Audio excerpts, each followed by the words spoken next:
Buenas noches, bienvenidos, bienvenidas a una nueva entrevista de Trayecto Bookstore. Mi nombre es Rodrigo Mayorga, también conocido como Roberto Romero, autor de el libro Relatos de un chileno en Nueva York, de Trayecto Editorial, pero hoy día no estoy aquí para conversar sobre mi libro, sino que para conversar sobre otro libro que ha sacado recientemente la editorial, y para lo cual voy a hacer pasar a nuestro invitado de honor de hoy, si es que lo logro encontrar en la lista. Estoy seguro que lo vi. Parece que me equivoqué. Quizás lo voy a tener que invocar. Vamos a hablar hoy día de cosas paranormales. Así que quizás tengo que llamarlo de alguna otra forma.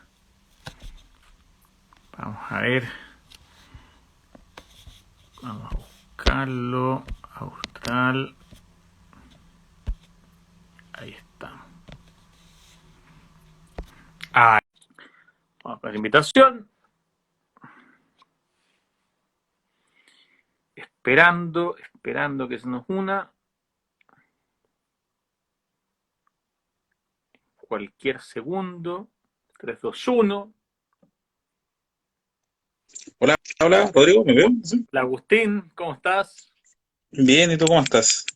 Muy bien también. Déjame presentarte a todos nuestros amigos y amigas que se nos están sumando. Esta noche nos acompaña Agustín Oyachun, autor de el libro Historias Paranormales y otros sucesos extraños, recopilación de experiencias sobrenaturales y relatos mitológicos. No, no es poco el nombre, no es poca cosa, Medio largo, sí, un poco largo el título, pero pero se tomó su tiempo. Hay que ganar. queda como historias paranormales, ¿no? Más corto. Bienvenido No, a sí, un poco largo de decir, hay que tomar aire para decir el título completo. hay que seguir, hay que seguir. Bueno, tengo un título y un subtítulo, así que podemos decirle todo Sí, historia paranormal y otros sucesos extraños de Agustín Oyachun. Agustín Oyachun Velázquez, estás con los dos apellidos en la portada, así que más palabras exacto. en Sí, este, pues no, harto texto al tiro, para empezar ahí en la portada con harto texto de inmediato. como debe ser, como debe ser. Bienvenido Agustín a este espacio de entrevista, un espacio que tenemos eh, regularmente en la editorial para los distintos autores que publican con Trayecto, que como saben ustedes, la editorial que también eh, trabaja junto con Trayecto Books, es la primera librería del Metro. Oye, Agustín, mira, la idea es que conversemos, o hay como tres grandes temas que yo siempre, por los cuales yo siempre voy. El libro mismo es el centro de nuestra conversación, pero no vamos a ir ahí todavía, porque antes me interesa un poco hablar de ti, conocerte un poco más, que la gente te conozca también, y del proceso que te llevó a este texto. Entonces, lo primero es, por favor, preséntate. ¿Quién es Agustín Oyarzún para todos los amigos y amigas que nos están aquí viendo por el live? Bueno, un saludo para todos los que están viendo, los que se están uniendo. Bueno, mi nombre es Agustín Iñarfún Velázquez, profesor de lenguaje y comunicación. Vivo en la ciudad de Puerto Montt, viví en Chiloé durante mucho tiempo también. Y ahora estoy en Puerto Montt nuevamente. Viví en Puerto Montt, después me fui a Chiloé, hoy volví a Puerto Montt, así que estoy acá ahora. Y como te digo, soy profesor desde el 2016, trabajo del Liceo Andrés Bello, de acá de la ciudad de Puerto Montt, donde sigo estando todavía. Y el libro lo comencé a escribir porque escuché muchas cosas y vi muchas cosas, y yo creo que todos alguna vez hemos visto o nos han contado una historia sobre fantasmas, o una casa donde penan, o que no sé, se te apareció algo de repente. Todos nos han contado esas historias, y en mi afán de contar historias, porque una vez me dijeron, oye, tú tenías un montón de historias, pero podrías escribirlas. Creo que alguien me dijo eso una vez. Y yo dije, ah, sí, podría ser. Y de repente dije, ah, claro, voy a redactar todo esto en ese libro. Y así surgió esa idea. De mi Esto persona, no sé, no hay es mucho que contar en realidad. es una idea de cuándo, Agustín. ¿Cuándo aparece ese momento que alguien te dice, oye, podría escribir estas cosas? ¿Qué pasó hace 2 meses, un año, cuando ni 10 años? ¿En qué momento ocurre esto? No, mira, el libro yo lo lancé el 2018, esta es una segunda edición. Ya, Ya en el 2017, entre 2016 y 2017 lo empecé a escribir. Yo antes contaba muchas historias y las personas que me conocen, mis amigos, siempre les contaba las historias y como que no me creían, que me creían, se reían, pensaban que los estaba molestando. Y de repente, claro, tengo la idea, o alguien me dijo, en realidad no recuerdo muy bien, pero parece que alguien sí me dijo, oye, ¿por qué no lo escribes? Y claro, en razón de que la tradición oral muere cuando alguien ya no cuenta las historias, decidí redactarlo todo, tenerlo por escrito para que, por último, no cambiar tanto la versión a veces, porque igual uno va cambiando las versiones de las historias. Y comencé a escribir primero cosas que me habían pasado a mí en Chiloé, cosas que ya. vi, que escuché, que me contaron, lo comencé a redactar como para tenerlo anotado, si en algún minuto yo le quería contar y ya no me acordaba muy bien cómo era la historia, lo tenía ahí para consultarlo. Entonces surgió como eso primero, ¿eh? Como una forma de escribir las cosas que me habían pasado y tener un respaldo para decir, oye, no, pues si lo tengo anotado y era así, ¿ya? Y después comencé a contarle a mis amigos y algunos me empezaron a decir, oye, ¿sabes que igual me pasó esto? ¿Te cuento la historia? ¿Te interesa la historia? Y así, cuando la gente se empezó a enterar, mis cercanos, mis amigos, mis familiares que estaba escribiendo esto, me empezaron a contar ellos mismos sus historias, qué les había pasado, que tenían dudas de esto, y comencé a recopilar todos esos relatos. Y ahí surgió otra parte del libro, porque el libro lo podemos dividir en dos partes. La primera en que son relatos míos netamente de cosas que me pasaron a mí, y después los relatos que fui recopilando, de familiares, de amigos, de conocidos, de alguien que me dijo, oye, ¿por qué no vas a hablar con esta señora que vive en tal parte y ella tiene una historia muy buena? Y ahí comencé a recopilar en esta segunda parte los casos. Y también algunos casos que como investigador paranormal me tocó cubrir, investigar, porque también cuando no estoy haciendo clases me dedico a eso, a investigar fenómenos paranormales. Ah, Aunque suena extraño, tirado a los pelos, pero sí hago eso. Voy a casa, hablo con gente, gente me cuenta sus cosas, sus casos, y yo les voy ayudando en eso. Y ahí también fui recopilando casos, sobre todo el este de la casa embrujada de Alerce, que ahí fue el primer caso que nos tocó como paranormal austral investigar seriamente. Y ese caso también está contenido dentro del libro. No sé si tú te acuerdas que eso fue el 2017, parece, y estaban claro. todos vueltos locos por la casa embrujada, y al final no pasó nada. Y ahí estoy usted. Oye, buenísima. Bueno, te iba a preguntar, justamente la siguiente pregunta tiene que ver con esto, de la recopilación de los casos y cómo llega uno a eso, y me quedó clarito, o sea, esta mezcla entre los casos que uno va a buscar y los casos de alguna forma que te llegan y como dices tú, claro, es lógico pensar que si la gente sabe que tú estás trabajando en esto, empiezan a caer, entre comillas. Pero démosle una vuelta a eso que mencionaste medio al pasar de ser investigador paranormal, porque yo creo que es un tema muy interesante que mucha gente probablemente no entiende o no tiene idea, o primera vez que escucha esto, o piensa como que esto es una cuestión de las películas o de la historia. Entonces, ¿qué es? A ver, dos cosas. Primero, ¿qué es un investigador paranormal? Y segundo, ¿qué es lo que haces tú? ¿Qué esto es algo que te pagan? ¿Que usted casos? Cuéntanos un poquito más de lo que eso significa. Bueno, la labor de un investigador paranormal, por lo menos acá en Chile, dista mucho de lo que te muestran las películas en Hollywood, que andan con aparatos. Igual puedes andar con aparatos, pero cuesta un mundo conseguirlos, porque tienes que mandarlos a pedir a Estados Unidos, y ahí tienen que venir, y ahora como estamos en pandemia, que llegue algo mucho más complicado. No es algo que tú vas a encontrar aparatos o pseudoaparatos que te sirven para realizar investigaciones, acá no las vas a encontrar, ya tienes que mandarlas a pedir fuera, aprenderlas a utilizar. Pero también puedes hacer investigaciones con elementos más rústicos. Yo no cobro por esto. Pienso, y varios de mis colegas piensan lo mismo, que no podemos cobrar por algo que ni nosotros mismos estamos seguros de que existe. Yo no te puedo demostrar que existe un fantasma, aunque existe un duende. Hay testimonios de gente que lo ha visto y eso es lo único que hay, pero yo no te puedo demostrar que existe y no te puedo cobrar por algo que ni siquiera yo sé si es real o no. Yo investigo el fenómeno, me gusta, lo investigo, trato de darle una explicación lógica también. No es que simplemente lo investigo y queda ahí, no, trato de ver qué es lo que hay más allá, por qué surge un fenómeno, eh, por qué hay una casa que dicen que está embrujada, o por qué la gente dice que en las noches se les aparece una persona dentro de su casa. Trato de ir más allá, ir a lo lógico y explicarle a la gente, sabe que en realidad, sí, ya, aquí hay un fantasma, está bien. o saben que no, en realidad aquí no hay ningún fantasma, la casa suena porque es vieja o porque las cañerías son antiguas o cualquier otra cosa. Pero a eso es lo que voy. ¿Y qué es lo que hago? Bueno, cuando alguien me dice, oye, ¿sabes qué? En mi casa está pasando tal cosa, ¿podrías venir? Vamos con el grupo que tengo, Paranormal Austral, que ha ido variando. Ahora hay otras personas, partimos con unos amigos, ahora estoy con otros amigos en la agrupación. Y vamos a lugares, vamos a cementerios, vamos a casas, vamos a nimitas, a donde nos digan que pasa algo, vamos a investigar de la forma más seria que se pueda, ya no haciendo un espectáculo, un show, diciendo que hay fantasmas, no. Primero tratamos de buscar que efectivamente hay algo para poder demostrarle a los demás que efectivamente sí hay algo.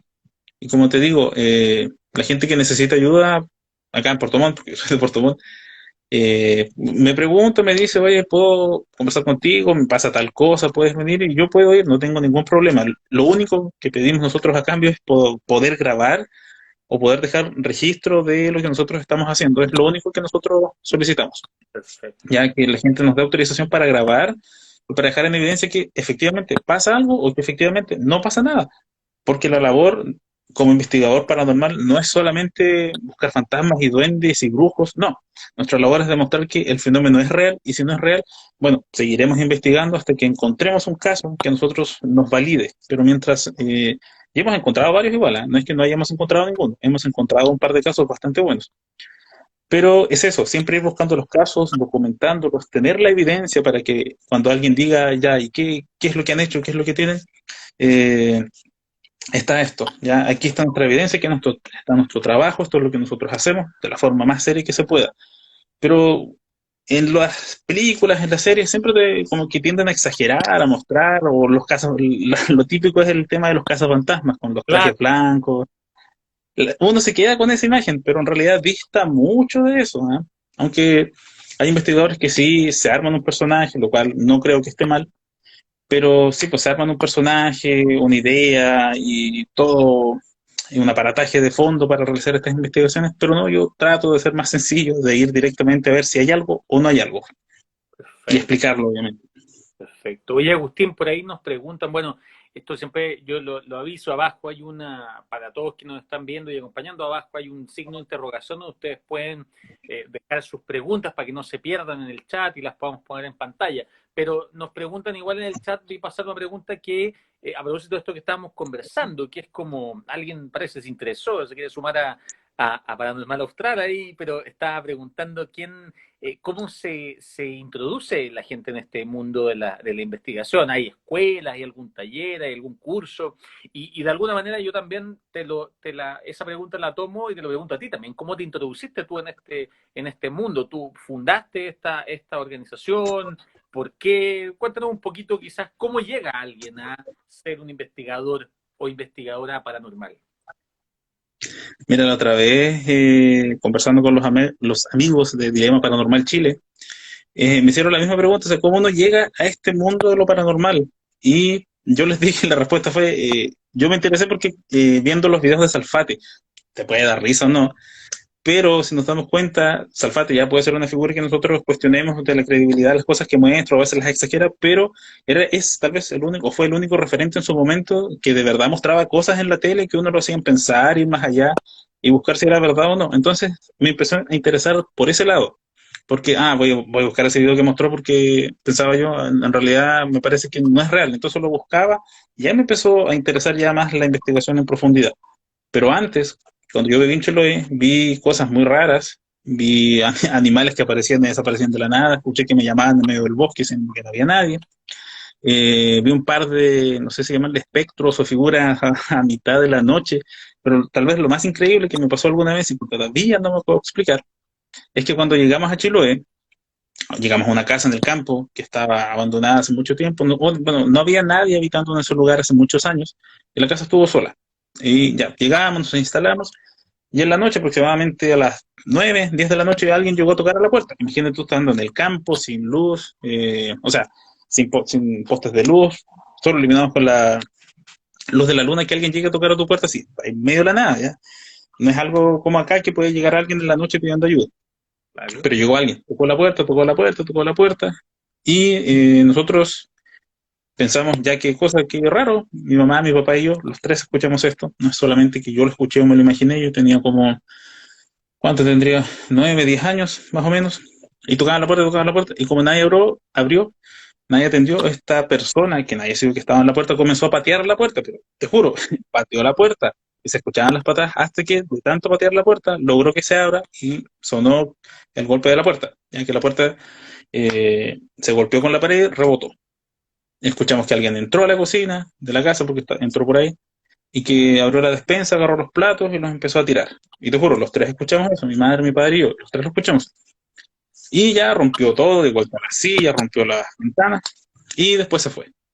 Nosotros dijimos, chute, qué raro, nos levantamos, fuimos a ver, y no había nada. Estaba la puerta cerrada, estaban los platos en la Wow. despensa, las ventanas estaban intactas, no había nada. Y eso tal vez fue el fenómeno que me marcó. Yo dije, pensando ahí a los 10 años, chuta, qué raro esto. ¿Qué hay? ¿Qué fue? Porque mis papás no me pudieron explicar, mi mamá, ni mi mamá, ni mi papá, ni mis amigos, ni mis profesores, porque es algo que tienes que vivir y si no lo vives, no lo vas a entender. No sé por qué pasó eso. No sé si nos iban a buscar, si es que el antiguo dueño de la casa que había fallecido estaba molesto, como fue la explicación que me dieron unos compañeros de colegio, que el dueño de casa estaba molesto y fue a la casa, se presentó, se manifestó. Y desde ahí yo quedé con esa duda. Y siempre tuve esa duda hasta que ya volví a Puerto Montt. Comencé, como te digo, a ver ya programas en otros canales. Comencé a ver a Salfate, veía que Salfate mostraba estas cosas. Y de ahí me empecé a interesar, a buscar en internet estos casos, a buscar una explicación.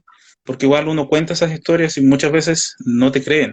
Y acá en Chile no hay una escuela o un instituto o algo donde tú puedas estudiar. En otras partes del mundo, me parece que en Argentina sí existen institutos de parapsicología, que tú puedes estudiar eso, fenómenos asociados a habilidades parapsicológicas, como la telequinesis, la telepatía y habilidades afines. Es que eso tú lo puedes estudiar. En Suiza me parece también que tú puedes ahí sacar un título de parapsicología para que tú tengas algo que te respalde, pero en sí esto no es una carrera científica, esto es pseudociencia, porque como te decía al inicio, nadie puede demostrar que existe un fantasma o te puede decir, mira, acá te voy a presentar un fantasma. No se puede hacer todavía, nadie lo ha demostrado. Sí podemos demostrar, o sí se ha podido demostrar, que tenemos ciertas habilidades parapsicológicas o ciertas habilidades mentales que nosotros no dominamos, pero que sí podemos manifestar en ciertas ocasiones. Por ejemplo, los fenómenos poltergeist, en muchas ocasiones, no es que venga un fantasma, que venga un duende, sino que somos nosotros mismos, producto de nuestra emocionalidad reprimida, quienes causamos este tipo de cosas. Que se muevan objetos, que hayan ruidos, que revienten las bombillas, somos nosotros mismos sin darnos cuenta. Entonces, a lo que era la pregunta, eso es lo que puedes estudiar, parapsicología. Pero hacerse investigador paranormal es básicamente es algo autodidacta. Estudiar, buscar autores, investigar en internet, ver videos, documentales, y comenzar tú mismo a formarte una idea de cómo funciona esto. En sí no hay algo establecido acá que te valide o que te diga, ya, usted es un investigador paranormal. Hay talleres, he visto en internet, investigadores que ofrecen talleres para que tú aprendas a usar los aparatos, aprendas a hacer una investigación, pero del mismo modo existen manuales del investigador paranormal que te dan todos los detalles, desde cómo hacer una investigación, cómo interpretar una psicofonía, cómo interpretar una fotografía, un video, a qué hora grabar, a dónde ir, qué cosas hacer. Hay mucha bibliografía al respecto que te da indicios de cómo hacerlo. Y hasta el momento esto es únicamente autodidacta. Solo tú puedes, desde tus propias ganas, hacerte una idea de qué es lo que pasa acá. Investigando, digo, leyendo, investigando en internet, buscando fenómenos. Y eso requiere bastante tiempo y es algo que hay que hacer también constantemente. No, no es leer un libro y ya, me quedo con esto, sino que hay que ir siempre investigando, analizando los casos y después ya comenzar tú a ir a terreno e investigar casos e ir viendo si lo que estás viendo, comenzar a discernir si es real o no es real, te están engañando o no te están engañando. Y ahí uno después tiene que entrar a aplicar solamente cuando te llega un caso. Buenísimo. Clarito, clarito oh, vale, es maravilloso. Además me quedé dando vueltas con tu historia, esto que te había pasado en la casa, con tus papás, y todo, escucharlo. Bueno, es cierto que hay un mundo, como te digo, además que uno muchas veces desconoce, y nos quedamos con esa idea medio televisiva. Pero bueno, para la gente que se nos está sumando, estamos aquí en las entrevistas de Trayecto Bookstore conversando con Agustín Oyarzún, autor de Historias Paranormales y otros sucesos extraños. Mi nombre es Rodrigo Mayorga o Roberto Romero, autor de Relatos de un chileno en Nueva York. Agustín, hablemos un poquito del libro. Ejemplar de ¿cuánto? 178, casi 180 Ujú. páginas como tal. Cuéntanos primero que nada, ¿de qué se trata este libro? ¿De qué se trata Historias Paranormales y otros sucesos extraños? Algo has adelantado, pero ahora lánzate con todo. ¿De qué es esta cuestión?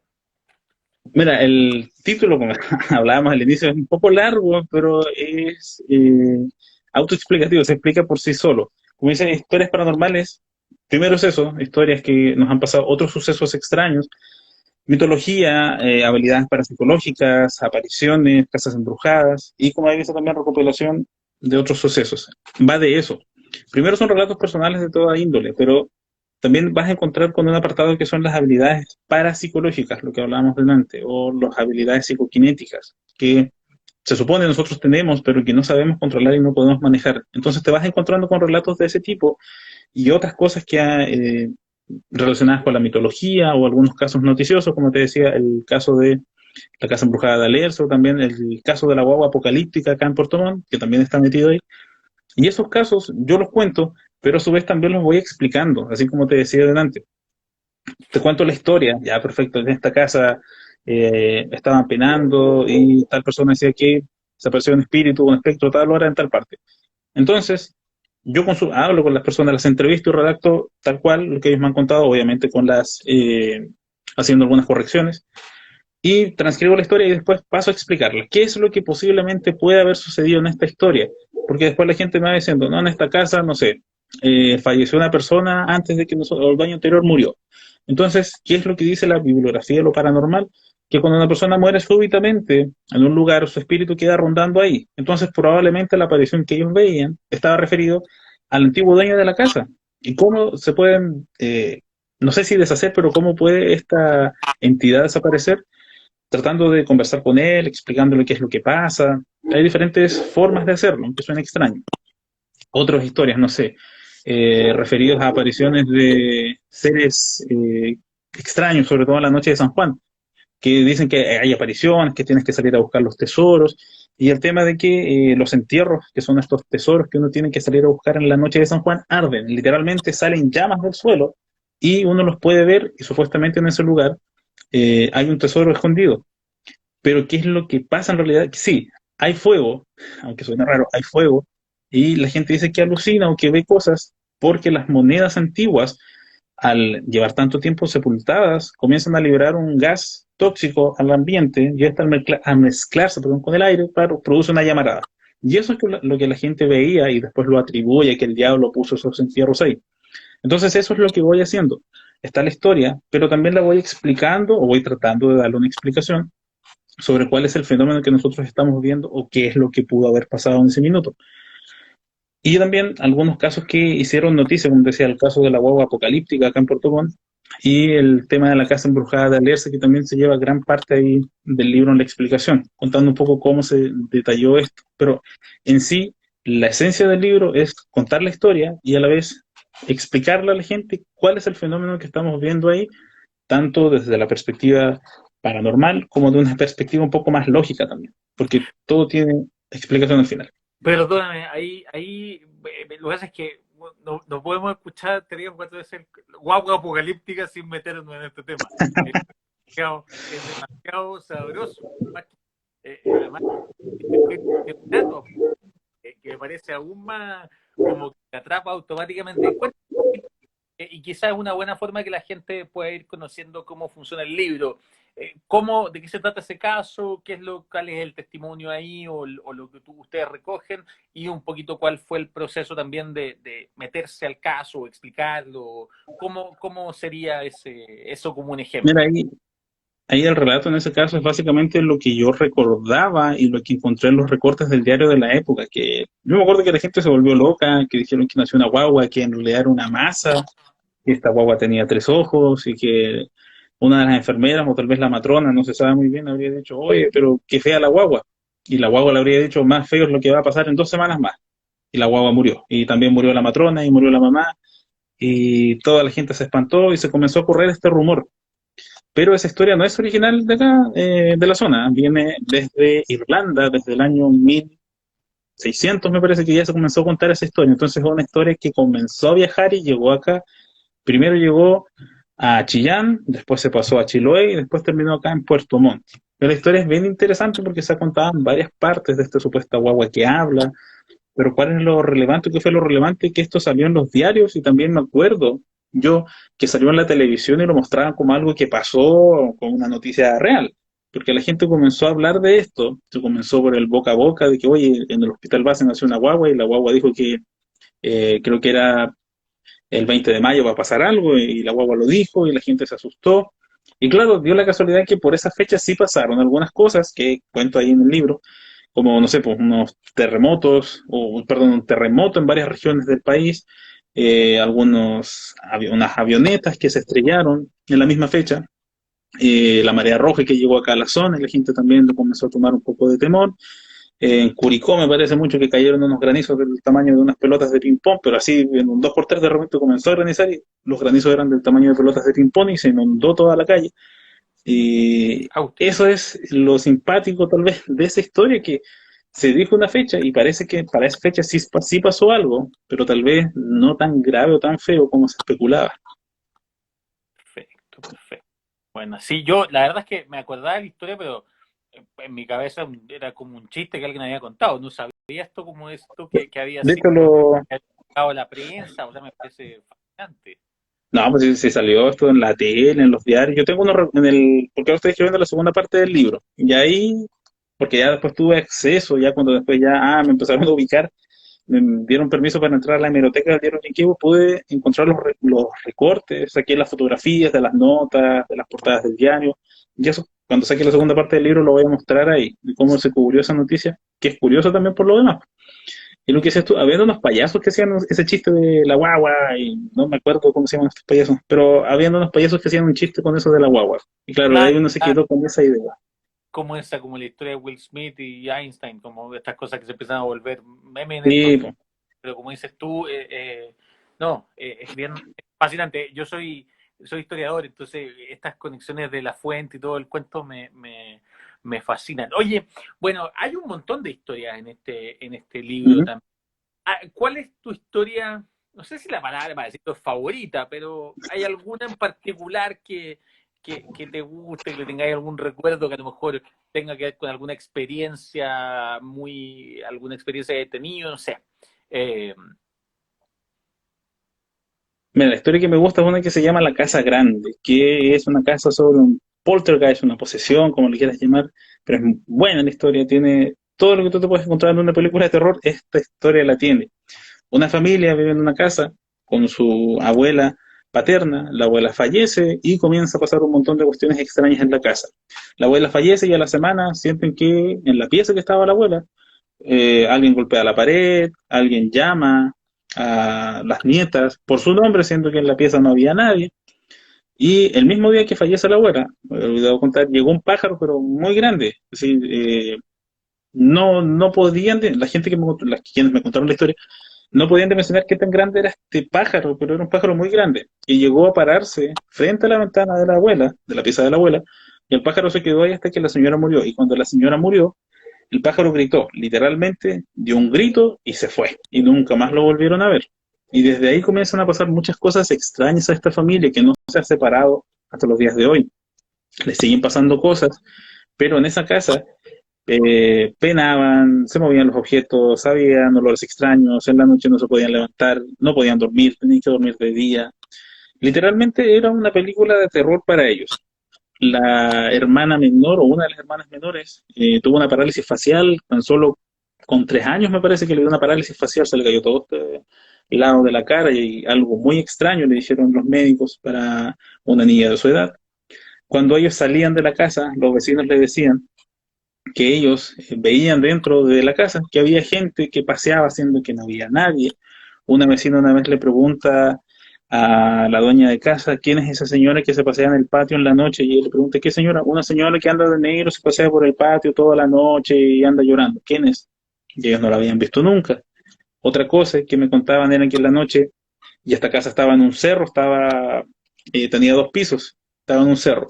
Decían que en la noche sentían que alguien caminaba encima del techo y saltaba, pero saltaba toda la noche arriba de la casa, y que en el primer piso alguien arrastraba unas cadenas que subían la escalera y les tocaban las puertas y no los dejaban dormir durante toda la noche.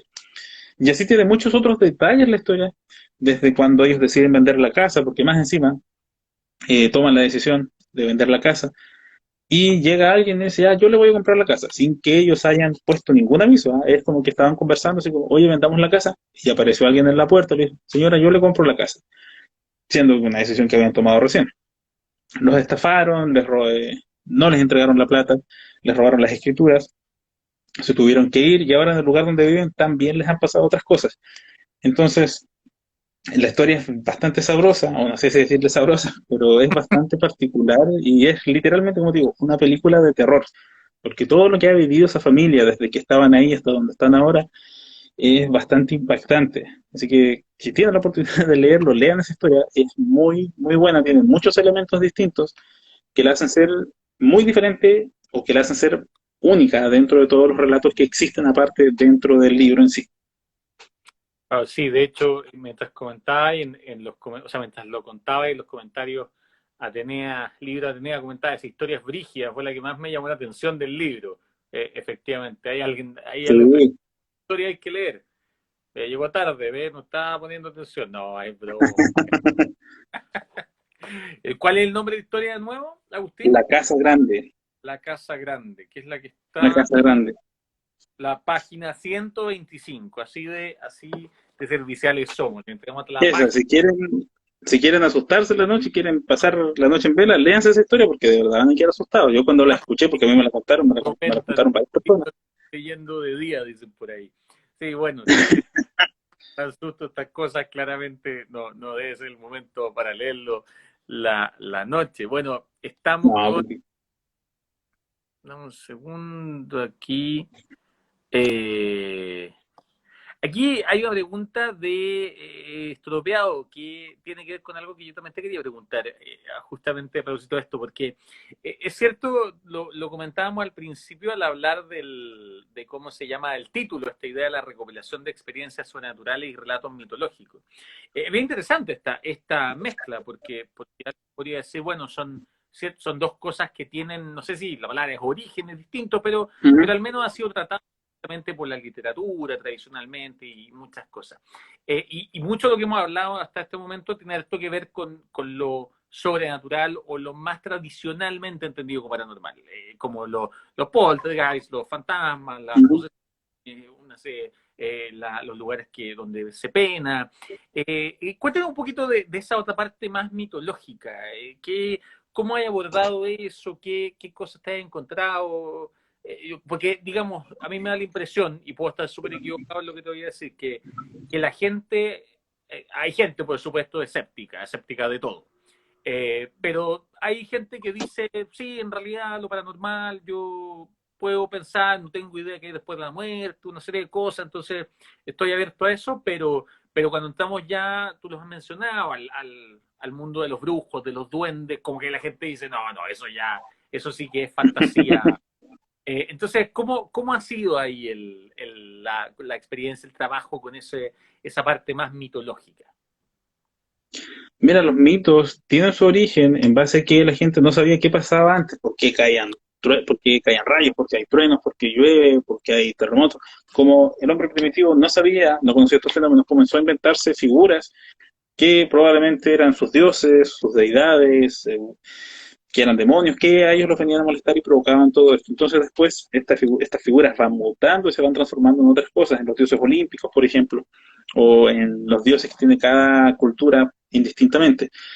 El tema mitológico es bastante curioso, porque ya uno puede decir, yo no creo en los duendes, pero siempre he escuchado historias, sobre todo en el campo, de hecho mi abuelita, que vive en el campo, que vive en Tegualda, y me dice que regularmente ella ve luces. Donde vive ella es campo, hay bosque, está en un bajo más encima, es decir, ahí no vive nadie más que ella.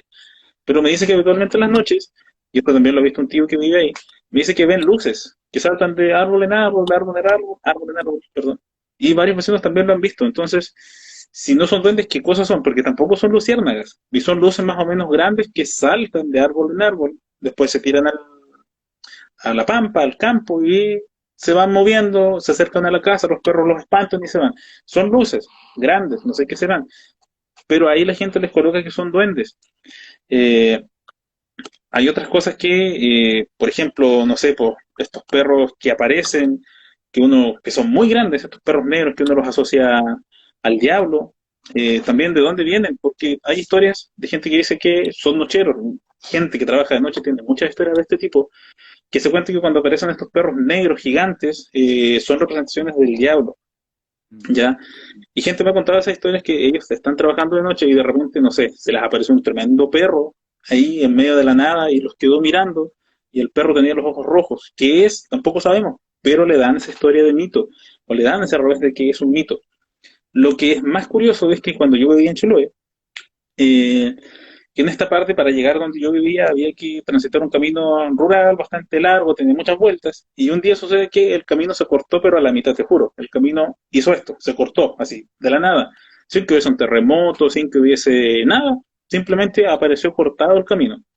Y fuimos a ver, nos llevó el profesor, en nuestro colegio nos llevó en sus furgones, llevó prensa, me parece que también, y nadie se explicaba qué cosa había pasado porque era una rajadura que partía del bosque y terminaba en el mar, literalmente, ¿ya? Era una cuestión que abarcaba muchos kilómetros y nunca nadie se pudo explicar qué era. Después con el tiempo se dijo que probablemente era eh, alguna, algún río subterráneo que pasaba por ahí, pero la gente inmediatamente lo asimiló con la figura del camahueto. Que la figura del camahueto es este ternero con un cuerno, que sería como nuestra versión local de un unicornio, pero acá en vez de ser un caballo es un ternero. Este ternero tiene un cuerno, nace en un estero, y después cuando ya se hace grande, cuando tiene un par de años, este camagüeto sale eh, de este estero y vía subterránea se va hacia el mar. La rajadura partía como en un estero y seguía andando hasta llegar al mar. Y era como digo, era algo kilométrico. Y ahí la gente después comenzó a decir que era el camagüeto, aunque nadie tenía pruebas de que esto había sido así, pero se explicó de esa manera. Perfecto, perfecto. Ya, o sea, también entra toda esa dimensión. ¿Me estás viendo, Agustino? ¿No? Ahí Sí, está. sí, te habías quedado pegado un segundo, pero ahora te estoy viendo. Ya, buenísimo, sí. Te escuché perfecto, pero no sabía. Oye, preguntan por ahí en el chat, a propósito de esto, me interesó el libro, dice, libro CDA 1966. ¿Hay alguna historia de morgue dentro de tu libro? Mira, no tengo ninguna ahí, porque la gente que quedó en contarme las historias después se arrepintió o no quiso contarlas, porque igual es válido que la gente te cuente algo y después diga, no sabes que en realidad déjalo ahí, no lo cuentes. Ya, así que de morgue no tengo ninguna de momento, pero sí ahora estoy preparando algunas para la segunda edición del libro, donde sí voy a incluir este tipo de historias. Pero en ese no, es más ligado a lo mitológico y a lo parapsicológico. Perfecto. Te iba a preguntar justo a propósito de eso, porque estuvimos conversando el día martes con Jimena Vial, de la autora de Diosas de lo Íntimo, tu libro de trayecto editorial, y hablábamos justamente de esto, la recopilación de la historia. Y un poco, ¿cómo fue esa experiencia? Porque, como dices tú, esto de historias que la gente te cuenta. La gente tenía ganas, había gente, pasó esto que está mencionando ahora, de gente que dijera, prefiero no hablar de esto, o incluso que contara y después se arrepintiera. ¿Cómo fue esa experiencia también de recopilador de historias? Mira, hay un par de personas que me pidieron que no coloque sus nombres, solamente sus iniciales, porque no quería que se supiera. Pero hay otras personas que yo les preguntaba, ¿me pueden contar la historia? Y primero como, no quiero, porque las veces que lo he contado la gente se ríe de mí, no me creen, se burlan. Es lo que suele pasar, es algo típico. Y a la gente que yo llegaba, claro, llegaba contándole todo lo que estaba haciendo, que estaba escribiendo un libro, que me dedicaba, que yo era profesor, le mostraba los bocetos. Y ahí como que la gente, y lo que era importante era que yo partía contándole una historia a la otra persona. a mí me pasó esto o me ha pasado esto. Les contaba una historia y con eso la gente entraba en confianza porque sabían que a mí ya me había pasado algo, que yo había experimentado fenómenos y eso tal vez le generaba confianza de, ya le voy a contar la historia porque a él le ha pasado o, a mí me pasó lo mismo, le voy a contar algo muy parecido. Y eso genera confianza en las otras personas y es bastante importante eso. Cuando a ti te ha pasado algo y tú le preguntas a alguien, ¿te ha pasado una historia? Fíjate que a mí me pasó eso. Y la gente dice, ya, si él lo cuenta, entonces debe creer. Porque las primeras veces que quise entrevistar a alguien, era como, ya, pero ¿para qué quieres y por qué? Y a la gente como que le molesta, piensan que lo hacen en tono de burla, no sé. Pero después Claro, me di cuenta que si podría yo ser, cuento mi experiencia, claro. claro, es válido, po. Claro, porque ¿para qué quieren? A lo mejor me quieren ridiculizar, se quieren burlar de mí, no sé. Pero cuando yo contaba mi experiencia y después me di cuenta que había que hacerlo así, claro, la gente toma confianza y te cuenta las historias y te la cuenta con mucho detalle. Ya es increíble la cantidad de cosas que recuerdan las personas de edad muy avanzada, que se acordaban muy bien de las cosas, que se mostraban entusiasmadas también en contar las historias, porque después pasa eso. Cuando ya tienes una compilación más o menos grande, la gente se comienza a entusiasmar y quiere contarte la historia. Y me pasó un par de veces también de gente que me daba las gracias por escucharlos, por creerles y por tratar de explicarles qué era lo que a ellos les había pasado, porque uno se queda con la historia y yo me di cuenta de eso siempre, que a todos, como te decía alguna vez, nos habrán contado una historia que hoy a mí se me parece un fantasma, o a la noche se me subió el muerto, que es otro fenómeno asociado a lo paranormal. Tú te quedas con la historia, pero nunca alguien viene y te dice, oye, a ti lo que te pasó es esto, o probablemente era esto, o es algo que se da naturalmente. Entonces, tú te quedas con la impresión de que te pasó algo y a veces te da miedo porque no sabes qué pasó, no sabes si te penaron, si vino un fantasma, si es una posesión. Te quedas con esa duda y como nadie te explica, después te da miedo contar esa historia por temor a que te burles. Y lo que yo intenté hacer, pensando en eso, es que la gente pueda leer el libro y pueda decir, pasó esto, y a mí me pasó algo muy parecido, entonces puede que sea lo mismo. Y con eso ya te generas una calma también, una tranquilidad de saber qué es lo que te pasó. Porque entre las muchas historias que investigué, a la gente le da miedo contar sus historias, le da temor porque las molesten, que les digan algo, que se burlen de ti, a la gente le da mucho miedo eso, contar sus historias porque no te van a tomar en serio. Y aunque a ti te haya pasado algo, de verdad te haya secuestrado un ovni, hay gente que no te va a creer y se va a reír, te va a ridiculizar y después no vas a querer contar esa historia. Yo conocí mucha gente con historias muy buenas, pero que no me dejaron grabarlos porque no querían ser ridiculizados o no querían ver su nombre en algo que después les podía traer consecuencias. Gente que me contó historias de abducciones, gente que me contó que habían sido poseídas, que después no me quisieron, me contaron la historia, pero no me permitieron grabarlos y tampoco me permitieron redactar sus historias. Pero historias que son muy buenas, pero que ellos prefieren guardárselas para sí y dejarlos como algo que les pasó simplemente y que no quieren volver a repetir, porque no quieren acordarse de la experiencia o tienen miedo a que alguien se burle de ellos. O sea, es que me imagino, totalmente, me imagino, se estaba pensando, no tengo mucho con estos temas, pero tu historia, esto que te había pasado de niño, me imagino la escena, me imagino un niño viviendo esto también y el miedo, la preocupación, o sea, son, independiente como decías hace un rato, de que las explicaciones a veces puedan ser distintas y puedan ser varias, pero las emociones son reales, eso es lo único que nadie yo creo que puede dudar ni poner en cuestión, la realidad de las emociones, entonces obviamente debe ser también súper duro que eso caiga claro, en una ridiculización o en alguna forma, o sea, es como una doble violencia en ese sentido y además, bueno, tú seguramente lo tienes que saber mejor que yo, estos son temas que dan para ridiculización en nuestra sociedad actual, moderna, racional, que basa todo en Uh-huh. el científico, etcétera, etcétera, así que tiene harta lógica en ese aspecto. O sea, siguiendo con ese, si me permites, No, es cosa de ver cómo presentan los fenómenos, cómo presentan estos fenómenos en la tele, pues siempre con la música de los cazafantasmas o haciendo chistes, y nunca le logran dar la seriedad que corresponde. Ya, a lo mejor el tema yo me lo tomo seriamente, pero a lo mejor para el resto esto es chiste y es válido también, que lo tomen como algo gracioso, no creer es válido, pero las veces que yo he visto que se ha tratado de hacer de forma seria, sí llama la atención, pero no me refiero a mostrarlo de forma seria, decir encontramos un fantasma, no eso, sino que explicar bien el tema, darle a entender a la gente que si hay cosas que pasan y hay otras cosas que uno en realidad se las imagina o que tienen una explicación lógica. He ido a varias investigaciones donde finalmente le digo a la gente, sabe que aquí no pasa nada, señora, señor, aquí no hay nada, usted se lo imagina, estuvimos un montón de rato, hicimos un montón de pruebas y no encontramos nada que de verdad me permitiera decir que aquí hay algo, porque la gente dice, no, es por mi casa yo siento una energía mala, pero ¿cómo se manifiesta esa energía? No, no, yo siento que está pesado el ambiente, pero no va más allá de eso, entonces eso no es una prueba o algo fehaciente que a mí me diga, sí, aquí hay algo, así como hay otros lugares donde, no sé, estábamos conversando tranquilamente con los dueños de casa y de repente se prendió una tela al fondo de la pieza y con volumen al máximo y se apagaron las luces de la casa.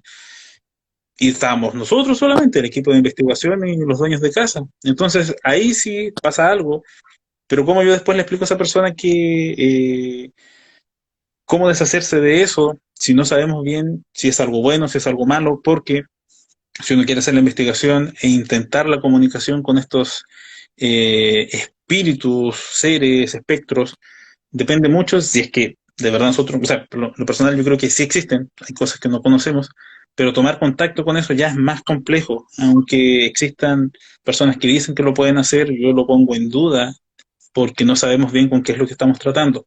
Entonces, siempre hay que tratar de explicar qué es lo que estamos viendo, qué es lo que puede ser, para que tomar esto en serio, porque nosotros mismos tenemos que tomarlo en serio como investigadores paranormales. Como te digo, yo cuando hago las investigaciones no cobro, porque yo no sé, yo no le puedo asegurar a nadie que aquí hay un duende, que hay un fantasma, yo no lo puedo asegurar. Yo puedo investigar el fenómeno, decir si es cierto o no, y después ir buscando ayuda con mis colegas, investigando más a fondo, haciendo pruebas y demostrar si hay algo o no y qué es lo que se puede hacer.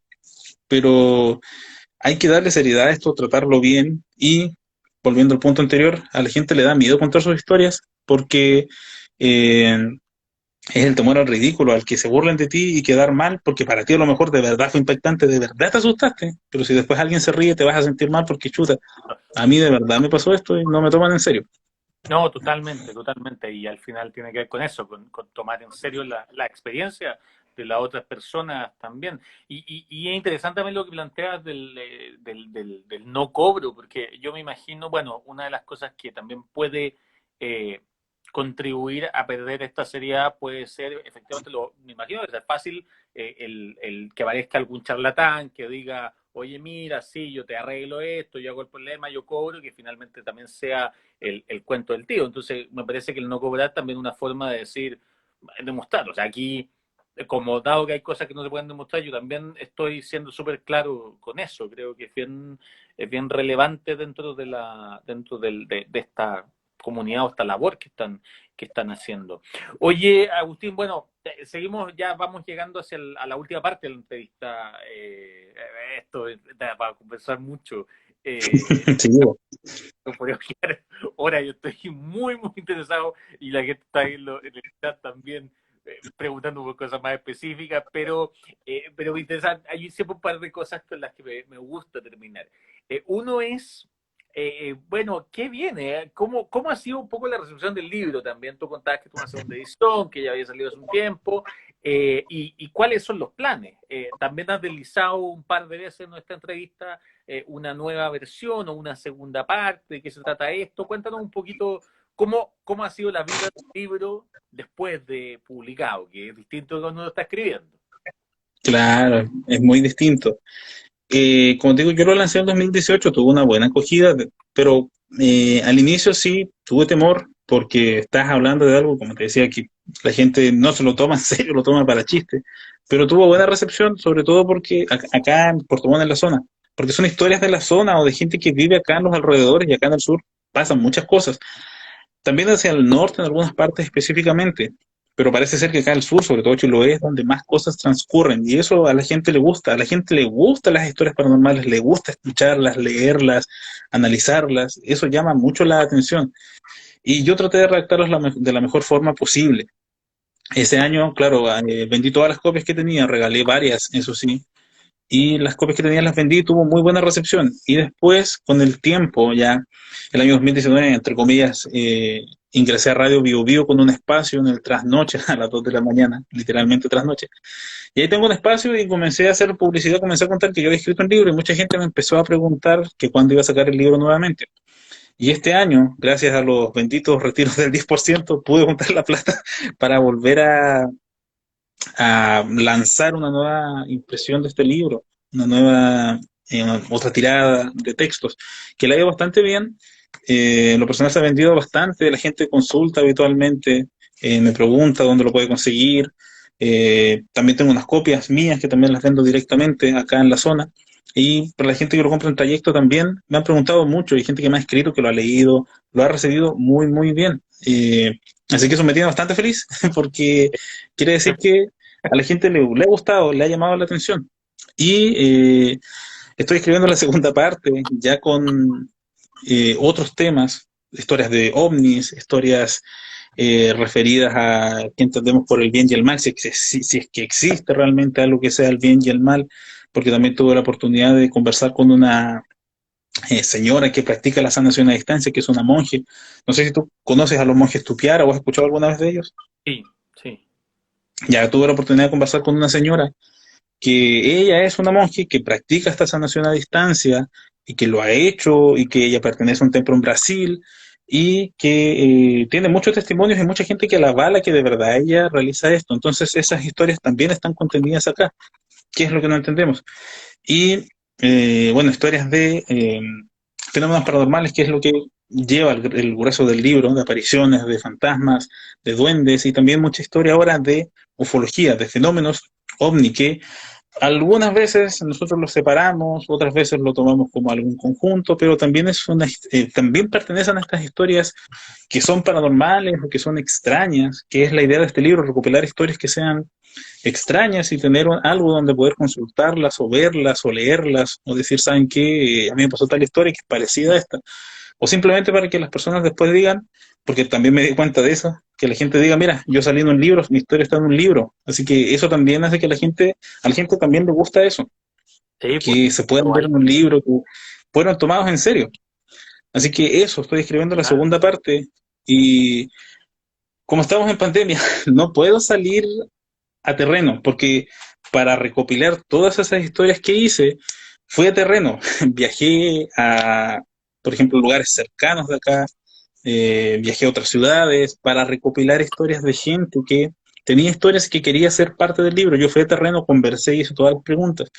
Ahora, porque no se puede salir, la gente me envía sus historias, sus audios, me contacta por WhatsApp y me dice, ¿sabes qué pasa esto? Hago alguna especie de entrevista, le hago algunas preguntas como dónde pasó, en qué año, cuánto duró este fenómeno, quiénes fueron, si hay más testigos o no hay más testigos, para darle también un sustento, una base a qué fue lo que pasó. Así que si hay alguien que tiene una historia, que está ahora acá viendo el en vivo, si tiene alguna historia, me contacta por Instagram o por Facebook y me cuenta, siéntase libre de contarme la historia. Ya, yo después la transcribo al libro y la dejo ahí para esta segunda versión que estoy preparando, que espero, si es que sale todo bien, tenerla para fin de año o principios del próximo. Así que Sí, ¿no? estoy trabajando en eso. Buenísimo, vamos a estar ahí esperando. Y mientras tanto, leyendo para todos quienes nos ven también, además de poder compartirle a Agustín su historia, recordar que pueden encontrar historias paranormales y otros sucesos extraños en la página de Trayecto, trayecto.cl y en las principales librerías del país. Para ir cerrando, Agustín, esta es una pregunta que yo le hago a todos mis invitados y que tiene que ver con qué aprendemos de esto, sobre todo en estos momentos que vivimos como país. Son momentos intensos, son momentos de tiempos de proceso constituyente, de pensarnos de nuevo como comunidad política. Hay muchos desafíos por delante y siempre un poco les pregunto como qué nos dirían ciertos personajes, desde Goku hasta Pedro Guillermo Cerda, nos han tocado ahí. No te voy a decir a ti como qué nos diría tal o cual personaje porque sería un políticamente digamos de volver a banalizar esto que tanto ustedes trabajan para ponerle la seriedad que me parece tan importante, pero sí te pregunto, ¿qué podemos aprender de este mundo más paranormal en ese sentido como país? ¿Qué enseñanza podemos sacar quizás de mirar a esto de lo paranormal ahora que estamos pensando en estos desafíos para adelante? Que estemos más atentos no solo a lo que nosotros podemos ver y percibir, sino que estemos más atentos a todo lo que nos rodea en general. Todo lo que está a nuestro alrededor nos afecta de alguno u otro modo y nosotros también afectamos a nuestro medio de algún u otro modo. Ya no es solamente lo que yo veo, lo que yo escucho, lo que yo puedo tocar, lo que existe, lo que está ahí, sino que hay muchas más cosas. Y con esto no me refiero solo al mundo de lo paranormal, pero estamos tan inmersos en la tecnología que no nos damos cuenta de otras cosas que pasan a nuestro alrededor y que se nos pasan algunas oportunidades o algunas cosas que no se van a volver a repetir. Así que estar atentos a todo lo que pasa a nuestro alrededor, usar más nuestros sentidos, ya estar más atentos a lo que nosotros, a nuestro diario vivir, a nuestro día a día, no quedarnos solamente con lo que es concreto, sino ir más allá, investigar, leer, sentirse parte de lo que está pasando ahora, que es lo más importante. Ya, sintámonos parte de todo este proceso que estamos viviendo. Vayamos a votar, vayamos a interesémonos por estudiar, interesémonos por las cosas que están pasando, por los cambios que vienen. Somos todos responsables al fin y al cabo de esto. Bueno, totalmente, totalmente de acuerdo. Y pucha que hay ahí un aprendizaje de estar mirando atentamente. Bueno, Agustín, ahora sí vamos llegando al final. Quiero solamente darte las gracias de nuevo por el tiempo, darte el tiempo hoy día, por todo esto que hemos conversado. Realmente ha sido fascinante, te lo digo, de alguien que no es muy ducho en estos temas, ni se ha metido nunca mucho. Creo que esto ha sido muy, muy alucinante y para mucha de la gente, como vemos en los comentarios también. Así que nada, que agradecerte, agradecer a todos quienes nos acompañaron hoy día y para quienes están preguntando también, estamos hoy día con Agustín Oyarzún, autor de Historias Paranormales y otros sucesos extraños, el cual pueden encontrar, por supuesto, en Trayecto Bookstore, también en trayecto.cl.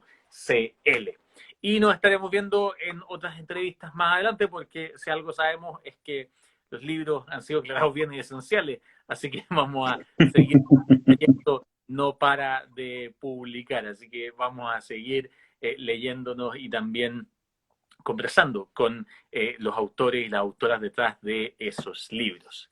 Me despido, mi nombre es Rodrigo Mayorga, también conocido, como les decía, como Roberto Romero, autor de Relatos de un chileno en Nueva York, que ya va en su tercera parte, libro Trayecto Editorial, y nos estamos viendo para una próxima entrevista de Trayecto.